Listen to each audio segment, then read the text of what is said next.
BFM Business, émission spéciale. La révolution du travail. Stéphane Soumier. Bien, effectivement, cette révolution du travail, c'est une opération spéciale que BFM Business vous propose. Alors, vous propose le matin, depuis à peu près la fin mars, tous les lundis matins, de la même façon que si vous avez l'habitude de nous écouter, de nous regarder, de la même façon qu'on avait fait plus grand, plus fort l'année dernière. On est sur le deuxième sujet prégnant, important, intense de l'économie française aujourd'hui, c'est-à-dire le travail. Alors, travailler davantage, dit Emmanuel Macron.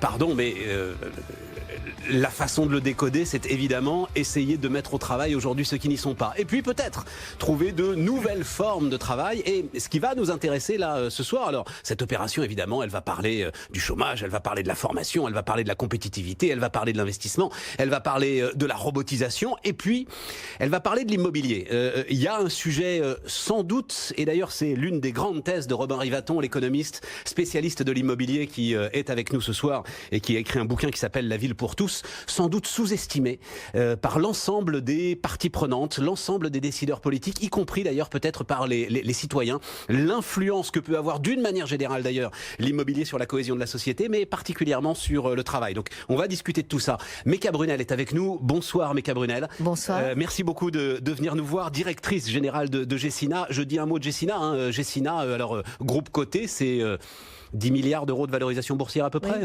aujourd'hui, Madame Brunel. 100 000 clients utilisateurs, dites-vous, ça veut dire quoi 100 000 clients utilisateurs? Vous comptez l'ensemble de ceux qui vivent dans vos immeubles comme des clients finalement? Nous sommes spécialistes de bureaux et nous avons aussi du résidentiel, mais nous comptons tous ceux qui sont des utilisateurs de nos bureaux, qui sont derrière des bureaux, quel que soit leur métier. Et nous nous adressons pas simplement à ceux qui signent des baux, mais à ceux qui occupent nos immeubles. 97% en Ile-de-France. Absolument. Voilà. Et là où effectivement on a un vrai sujet, et alors Robin Rivaton connaît particulièrement bien l'Ile-de-France, donc on pourra effectivement en parler. Nous avons deux partenaires pour cette opération. Alors Samsung, qu'on retrouvera plus largement lors d'une prochaine édition spéciale. On parlera d'ailleurs, je peux déjà vous le dire, de la révolution du retail, parce que là aussi il y a des choses très intéressantes qui se jouent. Et puis CBRE et Guillaume Savard qui est avec nous. Bonjour Guillaume Savard. Bonjour. Directeur donc du conseil aux entreprises de CBRE. On rappelle ce que fait CBRE et quelle place vous jouez aujourd'hui dans la chaîne de construction justement des bureaux? CBRE, c'est le leader mondial du conseil en immobilier. Nous sommes une société américaine, le siège est à Dallas, pesant à peu près 18 milliards de dollars, 1400 collaborateurs en France. Et nous conseillons tous les utilisateurs d'immobilier, qu'il s'agisse d'entreprises qui habitent cet immobilier ou de propriétaires qui doivent le louer, ou d'investisseurs qui l'achètent pour le placer dans des produits financiers, par exemple. Et alors, vous travaillez avec Fabien qui est en face, ou vous êtes... Oui, enfin, on se croise. Vous êtes ensemble, oui c'est ça, vous vous croisez dans la façon dont l'immobilier est en train d'évoluer. Fabien Boutard, je vous ai découvert il y a assez peu de temps avec une start-up qui s'appelle Enexia. Alors, racontez-nous un peu, d'abord, ce que veut dire Enexia, c'est du grec. Ça veut dire bien-être en grec ancien. Voilà pour la petite histoire, parce qu'on vient, notre métier de base, c'est d'améliorer la vie et l'expérience de vie à l'intérieur des espaces de travail. Et pour ça, on met en place des équipes qui sont chargées tout au long de la journée d'animer la vie de l'immeuble et de transformer la journée de travail pour qu'elle soit plus positive, plus bienveillante et plus fluide pour les gens qui viennent travailler tous les jours. Et ce qui est intéressant, c'est que, a priori, tel qu'on raconte ce que vous faites là, on se dit que ça appartient, je pense qu'on dire, aux services généraux des entreprises, et on n'est pas très très loin de ce fameux Chief Happiness Officer que l'on brocarde ou pas, ça dépend. Personnellement, j'ai pas encore d'idée là-dessus. Ce qui est très intéressant, c'est que vous, en fait, vous êtes avec le promoteur. Exactement. Vous êtes avec celui qui aménage l'espace ou qui construit l'espace. C'est ça, même avec le propriétaire. Même avec le propriétaire voilà, qui se dit, moi, j'ai besoin de valoriser mon actif, qui est mon immeuble de travail. Et pour ça, il va falloir que je mette une offre de service pour donner envie aux entreprises de venir, donner envie aux salariés de venir travailler sur le site plutôt que de rester chez eux, plutôt que d'aller dans un espace de coworking. Et ça, c'est toute une offre de service qu'on amène clé en main pour le propriétaire ou pour le gestionnaire de l'immeuble. Méka Brunel, ça porte, ce sont des nouveaux métiers qui sont en train de naître autour de ce qu'on va raconter, c'est-à-dire autour de la révolution du travail et des exigences nouvelles pour l'immobilier. Ce sont de nouveaux métiers, et ce sont des nouveaux métiers qui vont dans le sens des 100 000 utilisateurs dont je vous parle. Tout à fait. Je vous aurais parlé de tant de clients avec qui on avait signé des baux, mais ça vient aussi d'une transformation très profonde de notre société. D'abord par cette urbanisation et métropolisation, et le fait que les gens se regroupent autour des hubs de transport et de cette mixité d'usage. La deuxième révolution, c'est cette flexibilité de vie, de travail, de consommation, de loisirs, de mode de fonctionnement que nous vivons globalement, et il n'y a pas de limite d'âge, il n'y a pas des millénials et des non-millénials. Et la troisième, c'est cette révolution et cette importance de l'urgence climatique qui transforme nos façons de vie, nos façons de travailler, nos façons de voir les choses, et qui transforme et qui crée ces métiers-là, qui sont des métiers pleins d'avenir. Ça transforme vraiment notre façon de travailler aujourd'hui, l'urgence climatique? J'ai pas l'impression, moi. Sérieusement, ça transforme peut-être vos modes de construction à vous aujourd'hui, maintenant. Notre façon de travailler, je sais pas. Ça transforme la manière dont on est perçu. Vous savez qu'aujourd'hui, quand on veut recruter une personne, il regarde également comment nous agissons au quotidien, dans notre travail, dans notre façon de faire.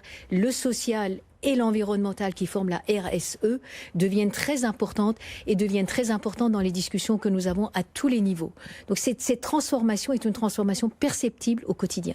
Est-ce que ça s'intègre dans la façon dont vous concevez les immeubles? Non pas encore sur le mode de construction, hein, parce que là je comprends bien qu'il y a énormément de nouvelles contraintes qui pèsent sur vous, mais la façon dont on va vivre dans ces immeubles que vous construisez et dans ces tours que vous construisez. Absolument. Nous avons un portefeuille de pipeline de nouveaux projets qui est très important, de l'ordre de 4 milliards d'euros.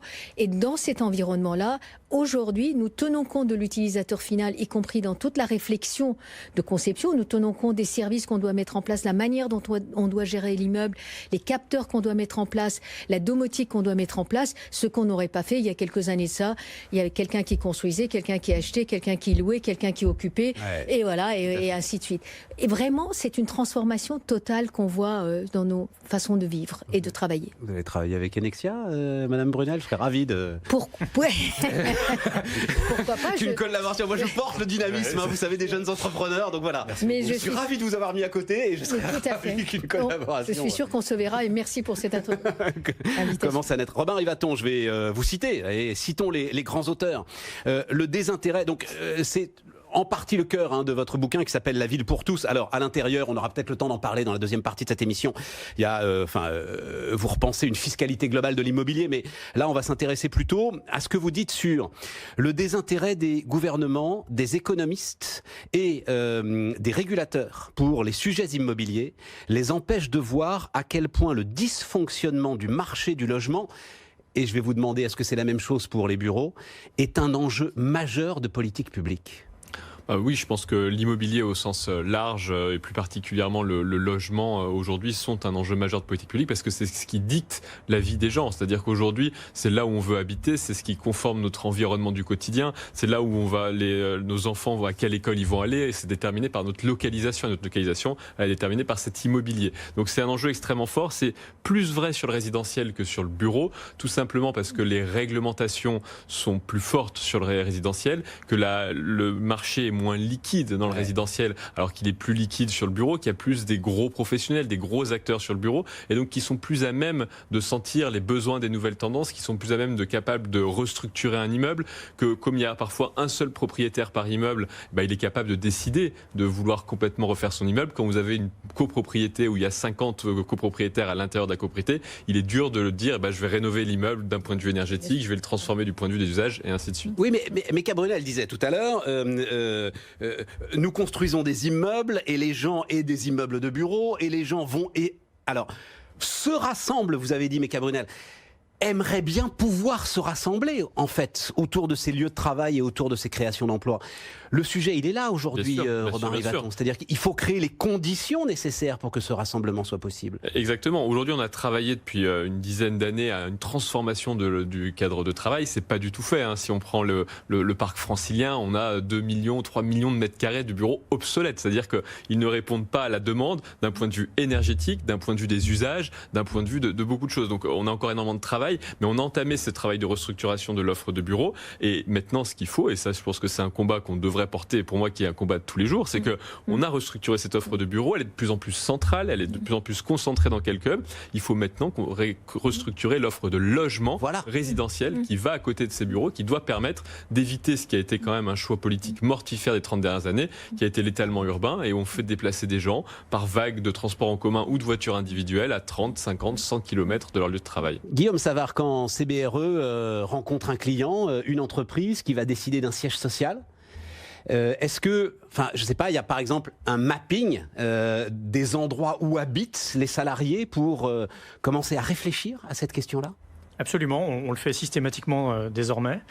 On prend les adresses des collaborateurs, on les anonymise et on détermine la zone qui optimise le temps de transport de ces collaborateurs et on essaye de trouver un immeuble, un actif dans cette zone, bien évidemment. Alors, il y a une prime, pour Paris et les Hauts-de-Seine, puisque un cadre sur deux habite dans ces zones-là. Donc, ce qui explique que la Défense, que le croissant ouest de Paris et que Paris lui-même soit des marchés très recherchés. Ouais. Et c'est une analyse qu'on mène systématiquement et on propose des mesures d'accompagnement social aux collaborateurs qui seraient très négativement impactés, dont le temps de transport dépasse 45 minutes en raison du déménagement. C'est-à-dire qu'au moment du choix du siège, aujourd'hui, l'entreprise sait exactement à quoi s'en tenir. Les entreprises sont, contrairement à ce qu'on pourrait croire, très attentives à la rétention de leurs collaborateurs. Vous le savez, il y a une tension très forte sur le marché du travail. Ouais. On a mené une enquête mondiale et la préoccupation sur l'attraction des talents est clairement une priorité. C'est une préoccupation qui est remontée par rapport à l'année dernière, à l'étude qu'on avait menée l'an passé. Donc le fait, oui, de ne pas perturber votre corps social de manière trop importante en ne vous éloignant pas trop de là où vous étiez implanté, il est clair que ça fait passer dans la tête des dirigeants au moment de prendre ces décisions. Et après, c'est un arbitrage à faire avec le prix, évidemment. C'est un arbitrage entre votre souhait en termes géographiques et puis l'offre. Ce qui explique aujourd'hui ce mouvement de retour vers Paris. On le voit très clairement, il y a une prime à la centralité. Beaucoup d'entreprises font le choix de se relocaliser de la deuxième couronne, par exemple de Paris, dans Paris, tout simplement parce que les jeunes générations aujourd'hui n'ont plus de voiture et que c'est une vérité pour aller à Elancourt, à Maurepas, c'est très compliqué. Donc aujourd'hui, Brunel, je vous en prie. Les entreprises se rapprochent de leurs collaborateurs. Non, mais ça c'est un point très important. On parlait du RSE et de l'environnemental. La jeune génération n'a pas de voiture, non pas qu'elle n'aime pas la voiture. Mais sauf qu'elle ne peut pas habiter à Paris. Elle peut pas habiter. C'est là où on se retrouve dans une impasse, c'est qu'elle ne peut pas habiter dans les grandes capitales régionales aujourd'hui, cette jeune génération. Si on réfléchit à ça en termes d'acquisition, et ce que dit Robin et Ribaton est très vrai, sur le fait qu'on a eu une politique, les gens habitent à gauche, ils travaillent à droite, ils consomment au milieu, etc. Si on considère qu'on crée des quartiers, vous savez, on revient au village, il y a l'église, il y a la mairie, il y a le café, il y a les logements, il y a la logistique, tout ça c'est à proximité. Si on revient aux notions de village, on peut trouver des gens qui se retrouvent dans des zones importantes. Et puis il faut penser au locatif. Il n'y a pas que l'accession à la propriété individuelle, d'autant plus que, comme le soulignait Robin Ribaton, quand on doit faire la transition énergétique d'un immeuble dans une copro, tout simplement parce que les gens n'ont pas les moyens individuellement de le faire, et bien quand ça appartient à un seul propriétaire, on peut entamer des travaux plus construits, plus organisés, plus long terme, et ça permet d'avoir cette espèce de combinaison entre de lieux de vie, que ce soit de lieux d'habitation, de travail, d'études. Et vous considérez-vous que c'est votre boulot global de promoteur que de penser d'investisseurs, oui. D'investisseurs, oui. Que de penser à l'ensemble de je pense qu'on a cette vie de quartier. Je pense qu'on n'a plus le choix. On ne peut plus raisonner en urbanisme en silo. On ne peut plus penser en disant je vais faire un immeuble de bureau là, puis un immeuble de logement là, sans regarder la connexion. On doit penser global, et cette pensée globale s'impose à nous. Ça ne marche pas si on ne pense pas global. Robin Ribaton, un commentaire là-dessus, et puis ensuite on va rentrer dans un certain nombre de points de détail justement sur le travail. Non mais c'est vraiment clé. Alors moi je crois pas trop, alors moins parce qu'on entend un peu ces derniers jours, qui est la modularité des bâtiments en disant qu'on va être capable de transformer tel immeuble de bureau en résidentiel. La réalité c'est quand c'est construit pour des usages différents, même si on est tous favorables à une mixité des usages à l'échelle du quartier, à l'échelle du bâtiment, c'est très compliqué de vouloir retransformer. Il y a des règles d'incendie, il y a des règles de phonique, acoustique qui font qu'on ne peut pas transformer un bâtiment en un autre type compliqué ou même impossible. Très cher. Très cher. C'est jamais compliqué. Ouais, très cher. Très très cher. Vous êtes d'accord Il y a des solutions. Je vous donne l'exemple d'AXA qui négocie avec ses collaborateurs le fait maintenant de pouvoir travailler partout en France, dans un site AXA, quand bien même leur boss, leur responsable est basé à Nanterre, par exemple. Oui, mais ça, on va en parler. Mais là, en l'occurrence, c'était transformation des immeubles de bureaux, notamment combien de millions de mètres carrés qui sont obsolètes en Ile-de-France. 1,5 million. Après, ils sont situés sur les franges de ces deuxième, troisième couronne, où il y a eu ce mouvement très fort des années 60-70 en disant qu'on allait créer des pôles secondaires. Et donc, ça réglerait pas le problème, en fait, que vous posez de difficultés à entrer dans les centres-villes de toutes les grandes capitales régionales aujourd'hui. Il faut densifier de toutes les capitales du monde. C'est-à-dire qu'il n'y a pas un exemple typique. C'est qu'aujourd'hui, même la Silicon Valley, qui est quand même l'endroit le plus attractif du monde, ça devient désattractif parce que les jeunes vont dans le centre-ville de San Francisco et ne veulent plus faire les 45 minutes de train de Caltrain qui les emmenait juste dans la Silicon Valley. Donc aujourd'hui, Facebook, qui avait un immense campus à Menlo Park, qui avait 0 mètre carré de bureau dans San Francisco il y a 2 ans, ils ont 110 000 mètres carrés aujourd'hui. Ils n'avaient pas le choix. Sinon, ils n'attiraient plus un seul talent. Donc, le sujet est réglé. Les jeunes veulent vivre en centralité. Guillaume Savard, ce que vous nous décriviez pour Paris est vrai aussi pour Lyon, Bordeaux, Marseille, Lille, enfin les grandes capitales régionales, C'est Toulouse. vrai pour les grandes capitales régionales. Il y a ce phénomène qu'évoquait Mme Brunel de métropolisation. Donc, il y a une quinzaine de grandes villes qui ont le tissu économique, qui ont l'ensemble des infrastructures pour attirer les talents. Et donc, on retrouve ces phénomènes à moindre échelle, mais à Lyon, à Lille, à Bordeaux, tout à fait, oui. Rentrons dans le détail. Je vais revenir vers vous, Fabien Boutard. Alors, coworking, le mot à la mode, là. C'est-à-dire, et à un moment, on posera, et Meka Brunel va devoir nous quitter dans un gros quart d'heure, mais je vous poserai la question quand même de savoir si on aura encore besoin d'immeubles de bureaux dans les 50 ans qui viennent. Coworking, une réalité ou alors une création un petit peu artificielle qui essaye de s'imposer aujourd'hui? C'est pas artificiel parce que ça répond à une demande d'utilisateurs qui cherchent de nouvelles façons de vivre leur expérience de travail et de rencontrer des nouvelles personnes de manière plus ouverte, de ne pas avoir les 5 mêmes collègues tous les jours, d'avoir des gens dans des domaines extrêmement différents, de pouvoir se rencontrer. Ça, c'est le vrai coworking. Aujourd'hui, c'est une demande, ça, aujourd'hui, d'une typologie jeunes générations comme... D'une typologie de jeunes générations, de gens qui sont moins attachés à l'entreprise, moins attachés, qui sont toujours attachés à la relation sociale, mais un peu différemment vis-à-vis de leur entreprise avec ce que ça peut représenter. Ils vont chercher de la liberté et le coworking est une sorte de symbole de cette liberté qu'ils vont retrouver. Et surtout, le coworking,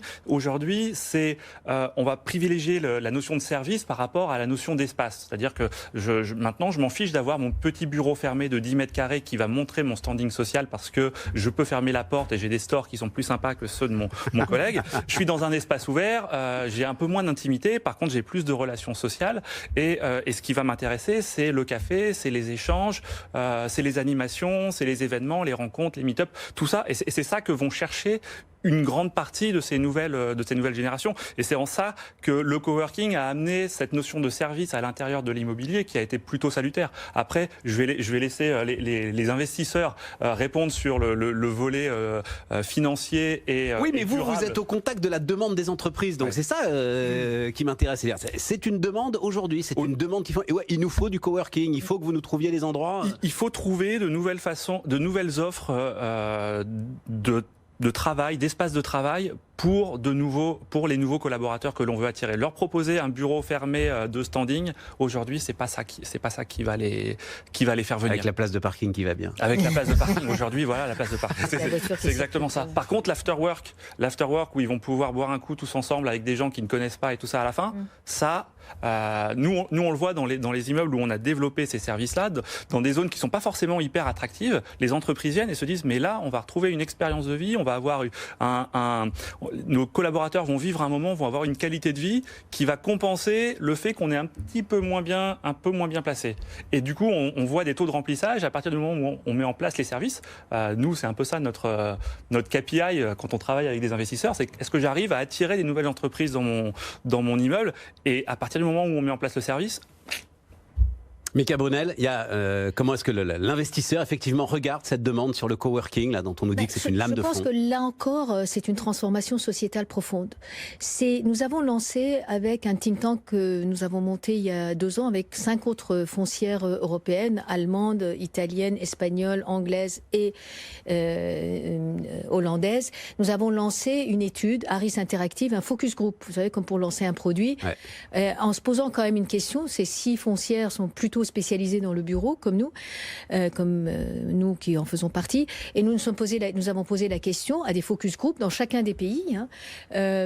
Est-ce qu'il y a un avenir pour les bureaux, en se disant, mon Dieu, on va... Ah bah voilà, c'était ma question de la fin, donc allons-y, absolument. C'était un peu harakiri. Et alors, la réponse nous a extrêmement étonnés.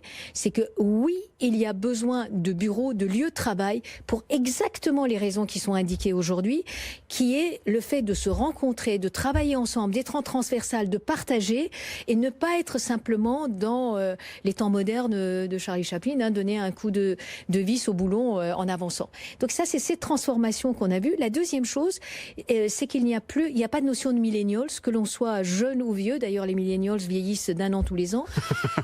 Nous avons, et c'est exactement la même demande. Et on a fait dans notre focus group, c'était des niveaux différents, des origines différentes, des métiers différents, industriels, services, tech, pas tech, enfin ancienne, etc.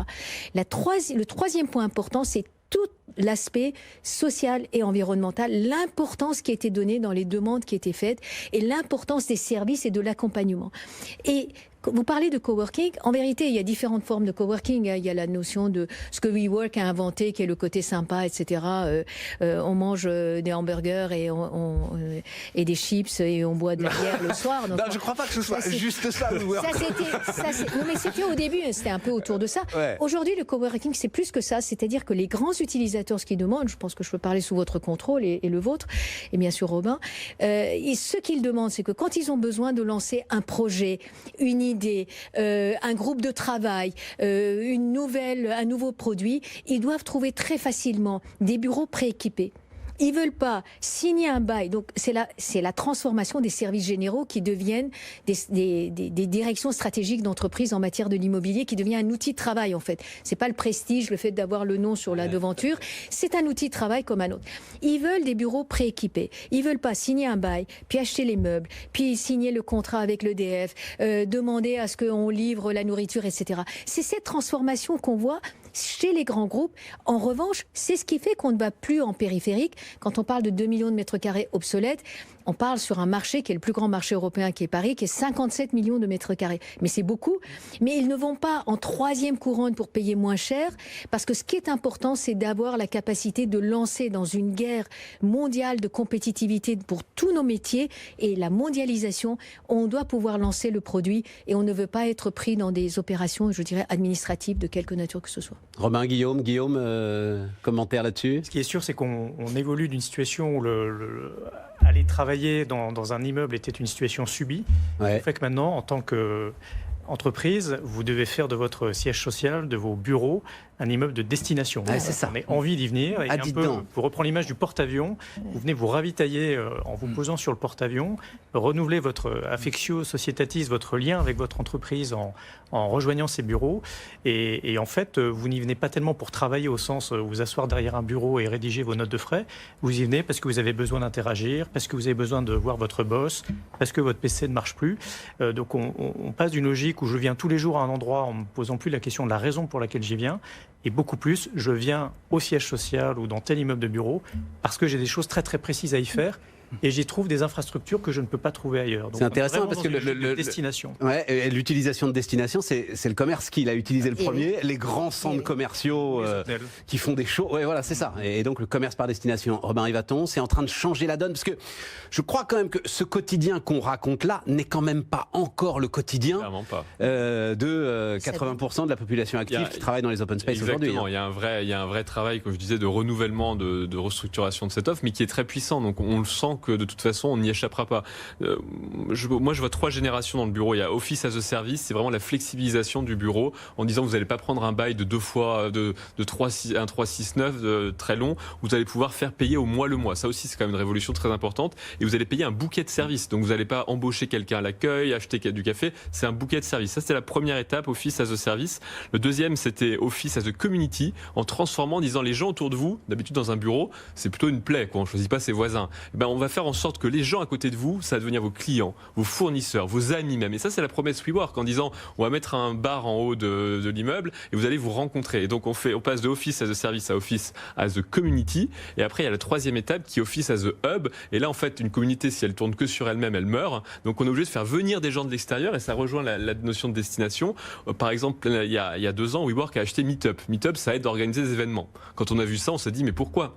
Et en fait, aujourd'hui, quand vous créez un Meetup, donc un événement, vous pouvez l'organiser dans une salle de chez WeWork. Pourquoi ils font ça? C'est parce qu'ils peuvent nourrir leur communauté d'événements, de tiers qui viennent l'enrichir. Donc c'est vraiment ces 3 générations, Office as a Service, as a Community et as a Hub. Ouais. On a encore le temps de travailler, Fabien Boutard, au milieu de l'ensemble de ces événements, c'est souvent de ces social events. J'ai entendu sur une chaîne de télé quelqu'un qui disait boire un café avec ses collègues, c'est déjà travailler. Et c'est vrai qu'aujourd'hui, le lien, il y a beaucoup d'entreprises qui... La phrase exacte, c'est dans la société de la connaissance, discuter, c'est produire. C'est ça, pardon. Ouais. Magnifique. Absolument. Eric Albert, spécialiste du management, extraordinaire. Ça résume beaucoup de choses. C'est pas toute la journée, mais aujourd'hui, on sait que le collaborateur moyen passe 60% de sa vie en espace de collaboration, en réunion, mais en collaboration. Et finalement, on le fait de manière directe ou plus ou moins indirecte, et on se rend compte qu'il y a assez peu d'abus. Mais les moments, ce qu'on disait tout à l'heure, quand on vient sur le site de travail, il faut qu'on prenne une piqûre de cette entreprise, il faut que ce soit très fort, il faut qu'on crée des liens à ce moment-là. C'est de plus en plus court, il faut que ce soit de plus en plus intense. Et si on vient au bureau pour allumer son ordinateur et rester tout seul toute la journée, ça n'a pas beaucoup d'intérêt. On vient pour recréer du lien avec l'organisation. Mecca Brunel, je vais vous libérer, mais avant, juste quelques minutes, le rôle des pouvoirs publics. Quel rôle les pouvoirs publics peuvent jouer ou pas du tout, hein, vous pouvez répondre qui nous laisse faire, ce qui est quand même la grande démarche souvent des entrepreneurs, le moins possible. Le rôle des pouvoirs publics dans l'accompagnement de cette révolution du travail qu'on est en train de raconter. Comme vous l'avez dit, ce qui est important aujourd'hui, c'est de mettre au travail ceux qui sont exclus. Et ça devient essentiel. Et d'ailleurs, le logement va avec le travail. Parce que il faut qu'on ait un logement décent pour pouvoir travailler convenablement. Je pense qu'aujourd'hui, le rôle des pouvoirs publics doit être celui d'être un partenaire de l'ensemble des entreprises, l'ensemble des acteurs, mais nous aussi, on doit être partenaire parce que c'est aussi dans notre intérêt en tant que dirigeant, en tant que citoyen, en tant que responsable, de pouvoir attirer le maximum de gens et les mettre dans le marché de travail d'une manière ou d'une autre. Et c'est pour ça que nous nous transformons. Et ça devient important, c'est-à-dire que cette prise de conscience collective, pas en antagonisme, pas je vais taxer ici, je vais taxer là, mais je vais regarder comment cet impôt est mieux utilisé, mieux distributif et mieux repensé, et comment ceci aussi entend, comment ça fonctionne. C'est comme ça qu'on va y arriver. Et c'est comme ça qu'on doit le voir, et c'est comme ça qu'on doit fonctionner, et qu'on essaye de fonctionner. Merci d'être venu nous voir, Mecca Brunel. Merci beaucoup. Nous, on va marquer une petite pause, et puis on va continuer cette discussion autour de l'immobilier et de la révolution du travail. Émission spéciale, la révolution du travail, sur BFM Business. Tous les week-ends sur BFM Business, l'hebdo des PME vous propose un tour d'horizon des PME françaises, ces entreprises qui sont au cœur de l'économie. Quelles sont leurs particularités? Quel développement? Partez à la rencontre de ces dirigeants d'entreprises passionnés qui réussissent. L'hebdo des PME, présenté par Fanny Berton, tous les samedis à 19h et dimanche à 13h sur BFM Business. L'hebdo des PME, avec Média France, le partenaire média et contenu de toutes les PME.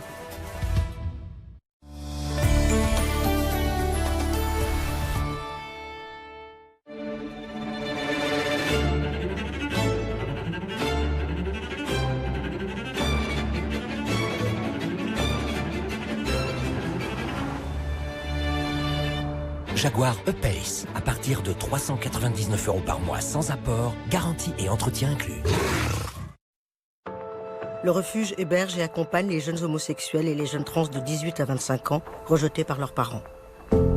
Ce qui me touche le plus, c'est que ce sont des vies brisées au début de leur envol. Je suis hétéro, bon ben voilà, je vais faire un leg pour des homosexuels qui souffrent, c'est mon choix. Quand vous n'avez pas d'héritier, on va vous décrocher une vieille cousine au 7e degré. Autant les choisir nous-mêmes, nos héritiers. Pour que notre histoire continue, transmettez vos valeurs. Faites un leg au refuge. RMC. RMC présente la 10e édition des trophées PME RMC. Le premier concours des PME de France. Vous êtes une PME? Saisissez l'opportunité de faire connaître votre entreprise. Inscrivez-la dès maintenant sur rmc.fr. Ensemble, bougeons-nous. RMC, c'est là que ça se passe. Retrouvez BFM Business à la radio dans les grandes villes de France. À Lyon, 95.3. Le monde des télécommunications d'entreprise vit sa révolution. Les technologies s'améliorent et les usages sont plus intenses. Alpha Link s'impose avec UniOne, son offre de communication unifiée, et lance Executive Access, son offre de référence de fibre optique très haut débit. Alpha Link, les télécommunications d'aujourd'hui pour les entreprises exigeantes. Nous développons des apps gratuites pour collégiens, lycéens et étudiants. J'ai posté sur LinkedIn Jobs pour recruter un développeur mobile et j'ai trouvé la candidate idéale, Christine. En plus de ses grandes expériences en développement d'interface, nous partageons la même ambition, faire grandir l'éducation en France. LinkedIn Jobs, une nouvelle embauche toutes les 8 secondes. Publiez votre offre aujourd'hui.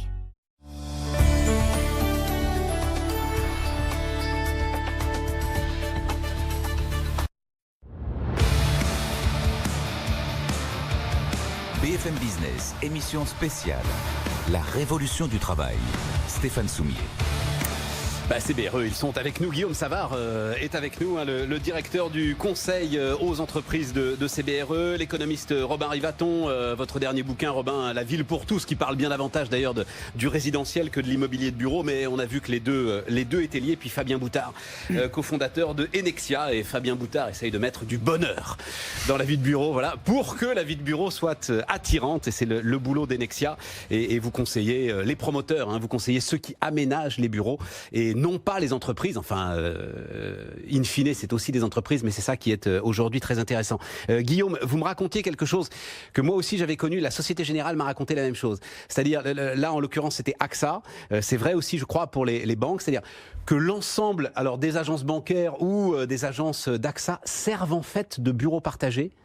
Là où habitent ceux qui travaillent en fait. Ces grandes entreprises françaises, elles ont beaucoup d'immobilier, souvent qu'elles détiennent, qui leur appartient, et elles ont des collaborateurs dont elles voient bien, pour les plus jeunes d'entre eux, que se loger à Paris, on en a parlé, est très cher. Ouais. Donc le nouveau contrat social qu'elles essaient de proposer à leurs collaborateurs, c'est pas simple d'un point de vue managérial, donc ça pose beaucoup de questions, mais dans le principe, la promesse consiste à dire: vous pouvez travailler n'importe où en France, à partir du moment où c'est dans nos locaux, on vous autorise à le faire en conservant évidemment un nombre de jours minimum au sein du bâtiment qui abrite votre équipe ou votre département. Alors, il y a en plus un sujet très intéressant pour AXA, mais en plus pour les banques, c'est le problème de la sécurité des flux, des transactions, des messages. C'est-à-dire que si vous travaillez chez vous, vous êtes dans une agence bancaire avec des lignes ultra sécurisées pour traiter de sujets qui ont besoin de lignes ultra sécurisées, ce qui n'existe peut-être pas forcément si vous restez chez vous. Donc c'est aussi pour ça qu'il y a besoin quand même d'aller dans un lieu qui appartienne à l'entreprise. Absolument. Et puis tout le monde n'a pas forcément la place de travailler chez soi. Donc on vous propose des conditions de travail adéquates. Et d'un point de vue responsabilité du mandataire social, on est dans les locaux de l'entreprise. Donc techniquement parlant, le collaborateur est mieux protégé que s'il est chez lui. Mais c'est vrai, comme vous l'avez dit, c'est pour les managers que ça impose une révolution, un truc très... Déjà que leur vie est très très compliquée. Mais alors là, Robin Rivaton, puisque vous avez participé quand même à la réflexion de l'Île-de-France, alors de l'attractivité et de la compétitivité de l'Île-de-France, mais j'imagine aussi son aménagement. Moi je me souviens, c'était il y a quelques années, je ne sais pas si c'est encore vrai, mais je pense, Guillaume Pépi, donc directeur général de la SNCF, qui m'expliquait, alors en l'occurrence c'est la ligne D du RER qui est administrée par la SNCF, et qu'il y avait des agents de la SNCF qui étaient payés pour aller voir les entreprises qui devaient s'installer sur cette ligne D pour leur dire: ne croyez pas qu'il y a un mode de transport, en fait il n'existe pas, il est saturé. C'était quand même un truc de dingue, ça, aujourd'hui. Là, on est au cœur quand même de la façon dont les pouvoirs publics doivent prendre les choses en main aujourd'hui. Alors, tout à fait, les pouvoirs publics, mais il y a aussi au cœur de cette transformation dont on a beaucoup parlé pour le bureau, c'est ce télétravail. On se dit qu'en fait, aujourd'hui, pour résoudre ce problème de bureau, il y a d'engorgement, il y a une solution, c'est de travailler à distance. La réalité est beaucoup plus contrastée que ça, c'est qu'aujourd'hui, les gens qui pouvaient prendre le télétravail l'ont tous pris. Donc en fait, il n'y a plus de marge supplémentaire. Aux États-Unis, c'est depuis 10 ans. Aujourd'hui, aux États-Unis, vous avez 27% de la population qui déclare télétravailler. C'était le même chiffre en 2007. Donc on n'a pas de progression. Mais là, les ordonnances pénicaux ont tout changé. On nous dit qu'on est sur un décollage du télétravail. En France, aux États-Unis, ça ne bouge plus parce que le nombre de gens qui pouvaient prendre le télétravail ont pris le télétravail, peu importe la qualité des outils, et les outils peuvent continuer de s'améliorer. On peut parler par hologramme, que sais-je encore. Ça ne changera pas le fait que le nombre de gens dont la structure de l'emploi, parce que c'est le poste qui répond à ces caractéristiques, peut correspondre au télétravail. Donc après, effectivement, se pose le problème dont on a évoqué, c'est que les gens ont besoin de se voir, de se rencontrer, d'échanger, et donc ça aboutit à ces phénomènes massifs de concentration.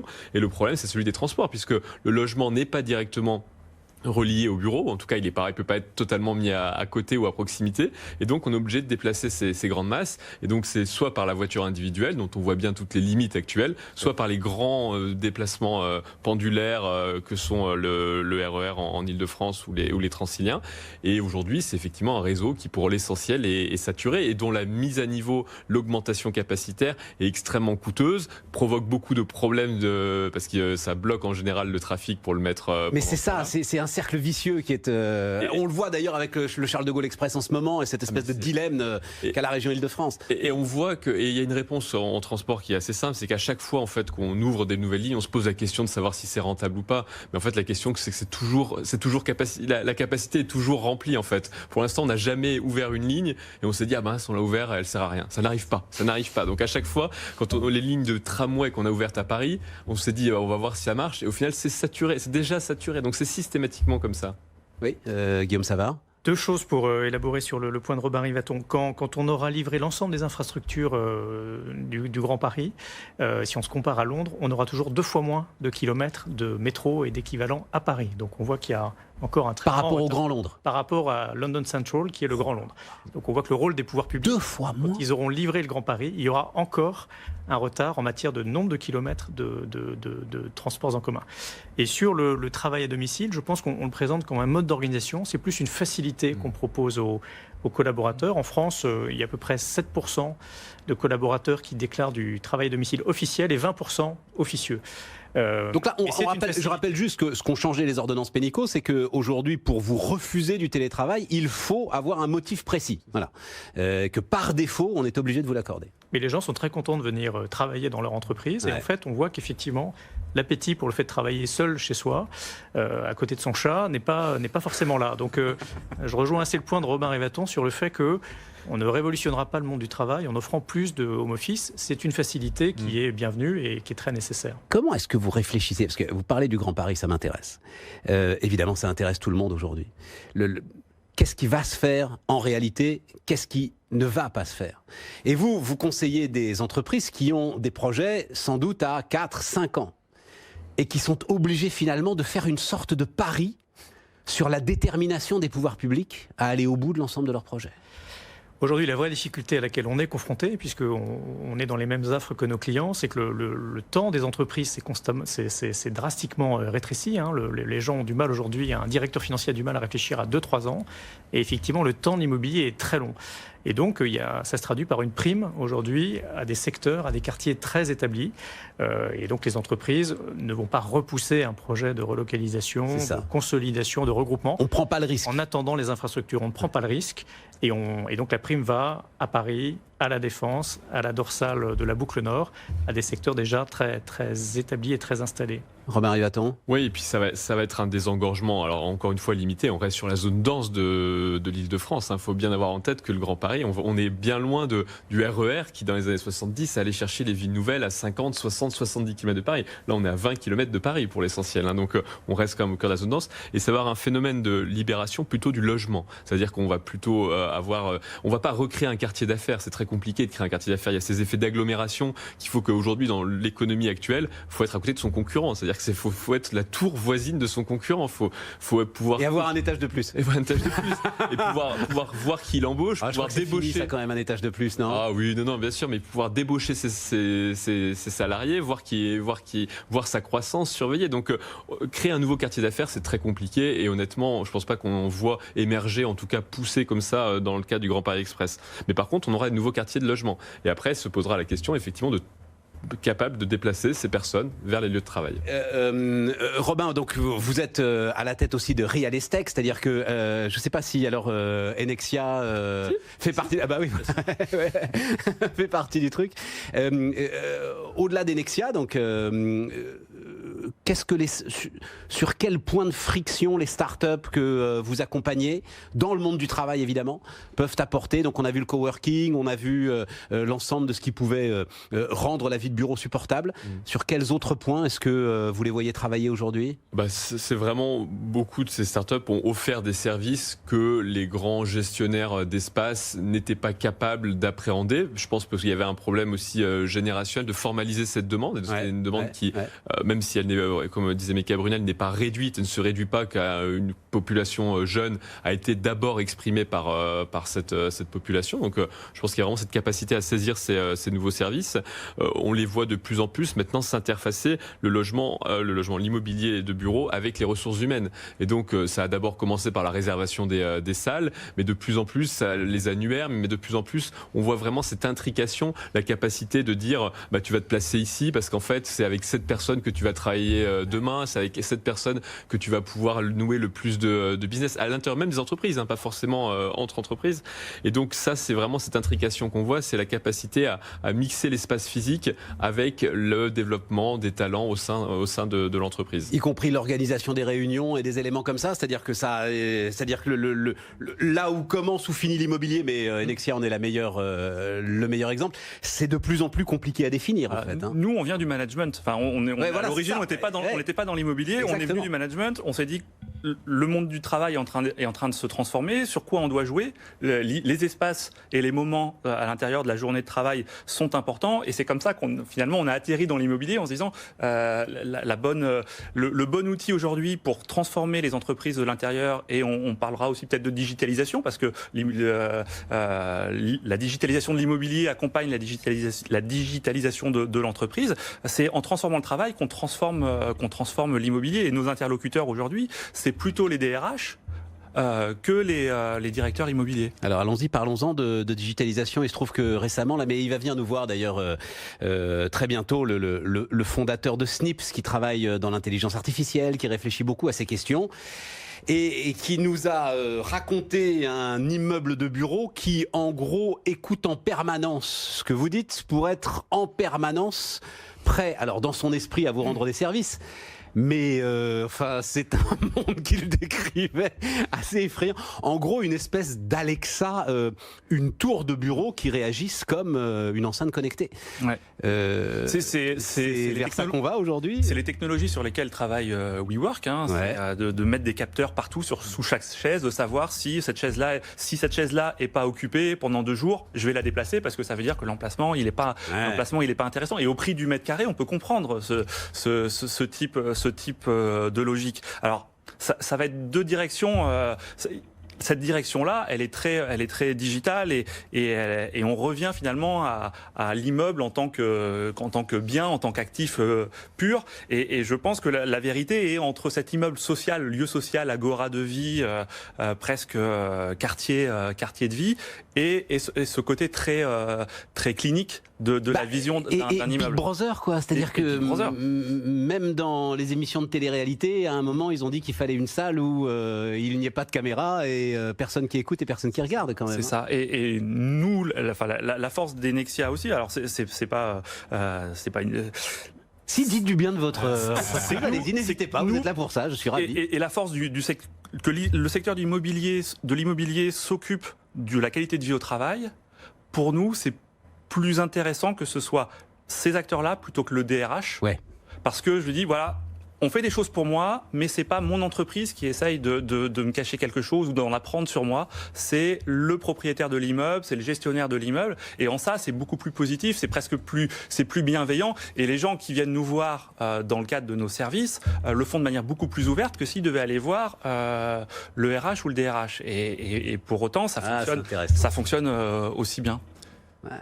Et c'est peut-être lien de subordination, et donc il y a beaucoup plus de liberté pour exprimer. Quand on parle souvent du rôle du Chief Happiness Officer, souvent dans l'entreprise, le Chief Happiness Officer, c'est un membre de l'équipe, de l'équipe RH. Donc, Robin, un mot là-dessus. Oui, alors avec une vraie différence entre les États-Unis et l'Europe sur la question, parce qu'on parlait de WeWork, qui effectivement est sans doute une des entreprises qui capte le plus de données, qui la traite avec vraiment le plus grand soin. C'est-à-dire qu'ils ont mesuré dans les escaliers la distance idéale pour que vous croisiez, vous entamez la discussion, mais vous ne soyez pas trop gêné pour. Donc c'est vraiment fait avec une.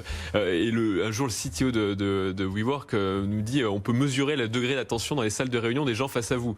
Ce qui sous-entend qu'en fait, ils filmaient vos réunions. Donc c'est bon ça. Bon. Mais le point, c'est qu'aujourd'hui, la réglementation de captation des données en Europe est quand même beaucoup plus protectrice que ce qu'elle ne permet aux États-Unis. Et donc on est en train quand même d'observer ce modèle américain de bâtiments qui soient auto-apprenants, qui réagissent et autres. Il est quand même beaucoup plus compliqué à mettre mettre en place en Europe du fait de la réglementation. Et je pense qu'il évoluera beaucoup plus vite aux États-Unis. Guillaume Savard, comment est-ce que vous regardez ça? Est-ce que là aussi, c'est des questions que vous posent les entreprises aujourd'hui? Oui, moi j'aime bien prendre des exemples très prosaïques. Vous voyez, je visite beaucoup de clients, je suis toujours fasciné par la très piètre qualité de l'accueil. Vous arrivez, vous devez signer dans un cahier avec un boudin en plastique qui vous êtes, qui vous venez voir. On vous propose de vous asseoir dans un canapé à moitié défoncé. Chez Microsoft à Londres, vous arrivez, vous êtes reconnu, on vous salue, votre badge est déjà prêt pour vous accueillir. Le visiteur sait que vous avez 10 minutes de retard. Et si vous venez pour la deuxième ou la troisième fois et que vous avez pris un café la première fois, votre café avec votre capsule préférée est déjà prête. Vous voyez que là, on est dans quelque chose qui est vraiment de l'ordre de l'expérience et qui, je pense, améliore le confort de l'utilisateur. Tout ça étant par ailleurs, évidemment, RGPD compliant. Philippe Bloch aussi, qui travaille beaucoup avec nous sur BFM Business, dit qu'on peut quand même, alors c'est vrai pour des PME, des ETI, mais mesurer le succès d'une entreprise aussi au parking. Si la place la plus proche de l'entrée, c'est celle du patron, ça va mal se passer. Si c'est celle du client, alors c'est que l'entreprise a compris beaucoup de choses. C'est intéressant, j'ai toujours... Bon, il nous reste 2 minutes. Il y aura toujours des immeubles de bureaux dans 50 ans, Fabien Boutard? Guillaume Savard. Guillaume Savard, il y aura toujours des immeubles de bureaux. Oui, on croit qu'il y aura toujours des immeubles et sans doute une hybridation de ces immeubles. Vous aurez plusieurs solutions pour travailler, chez WeWork peut-être, chez vous, dans un hall de gare. Mais il y aura toujours un lieu où vous renouerez votre entreprise, avec sans doute beaucoup d'expérience, beaucoup de technologie. Mais on croit plus, nous, à une hybridation de l'immobilier plutôt qu'à une disparition des bureaux. Donc Fabien, il y aura toujours des immeubles de bureaux dans 50 ans, c'est votre conviction à vous aussi? C'est sûr que l'entreprise aura toujours besoin d'un lieu physique pour se retrouver. Quelle forme elle aura? Alain Madelin dit de manière assez juste et régulièrement, écoutez, le fait de rassembler l'entreprise, ça, alors je parle sous votre contrôle, Robin, ça a à peu près 1 siècle et demi, pas beaucoup plus. C'est lié à un problème d'information, c'est qu'à un moment, il fallait concentrer l'information dans un seul lieu, et que maintenant, comme l'information, elle peut à nouveau être très très largement diffusée. Pourquoi est-ce qu'on continuerait à vivre l'entreprise comme un lieu unique comme ça? Comment est-ce que vous regardez ça, Robin? C'est la théorie de la firme, effectivement, qui a exactement cette époque-là. Le problème, c'est que moi, je suis persuadé, ça après, c'est quasiment une conviction personnelle, mais je pense que l'échange d'informations par la voie électronique ne remplace en rien l'échange en vis-à-vis. Et je suis persuadé, plus aujourd'hui, on a augmenté les capacités. On le voit avec les cours en ligne. On nous a dit que les MOOC allaient exploser le monde de l'éducation il y a 5 ans. La réalité n'est pas du tout ça. C'est que les établissements d'enseignement continuent de prospérer et continuent de rassembler des étudiants, et les MOOC ne marchent pas si bien que ça. Et donc, on voit bien quand même que l'être humain est un être social, et à la fin on a besoin de se voir, de se parler, de toucher pour pouvoir réussir à travailler correctement.